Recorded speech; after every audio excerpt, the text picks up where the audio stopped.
Welcome students.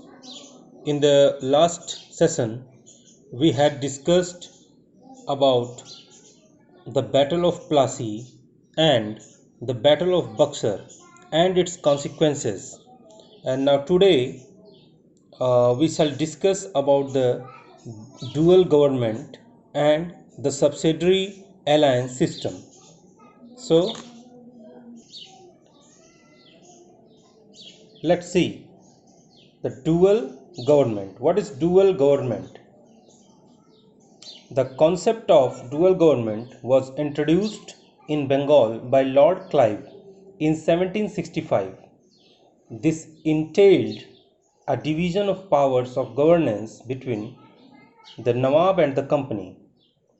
General administration, including law and order, was under the Nawab of Bengal, and the revenue and military was under the Company. The system was abolished in 1772 by Lord Warren Hastings, as there were frequent conflicts between the officials of the company and the Nawab. The Battle of Buxar and its aftermath brought in the idea of expansionism, and the company took over the territories for all aspects of governments. It adopted different strategies to annex territories. They initiated the process by the policy of subsidiary alliance.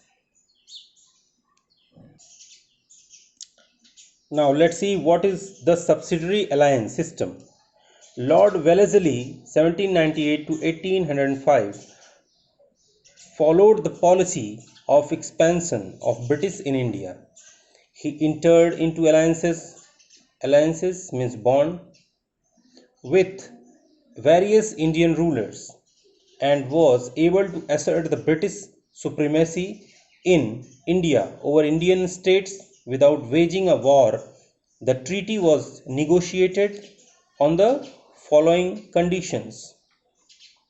First point, Indian states accepting the alliance had to recognize the company power as paramount. Second point, Indian states had to maintain the British army within its territories and had to pay for its maintenance or give a part of their territory for maintenance. Third point, a British resident would be stationed in the court of the Indian states. Fourth point, Indian states could not enter into any agreement with any other Indian state or foreign power.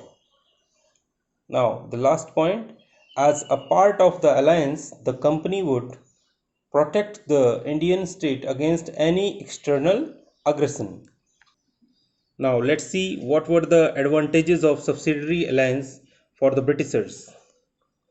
The policy of subsidiary alliance was advantageous to the British as they could maintain a large army at the expense of the Indian states, and also got the right to interfere in their domestic and external affairs. The company was able to acquire large territories in India.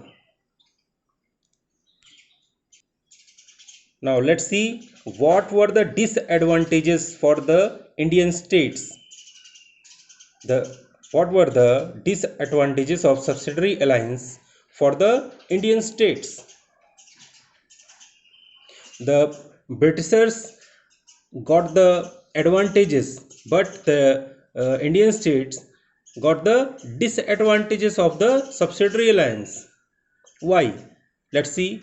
It was disadvantageous for the Indian states as they lost their independence. The British resident could interfere in their day-to-day work, and they did not have the right to maintain any diplomatic relations. In a way, the Indian rulers had lost their sovereignty.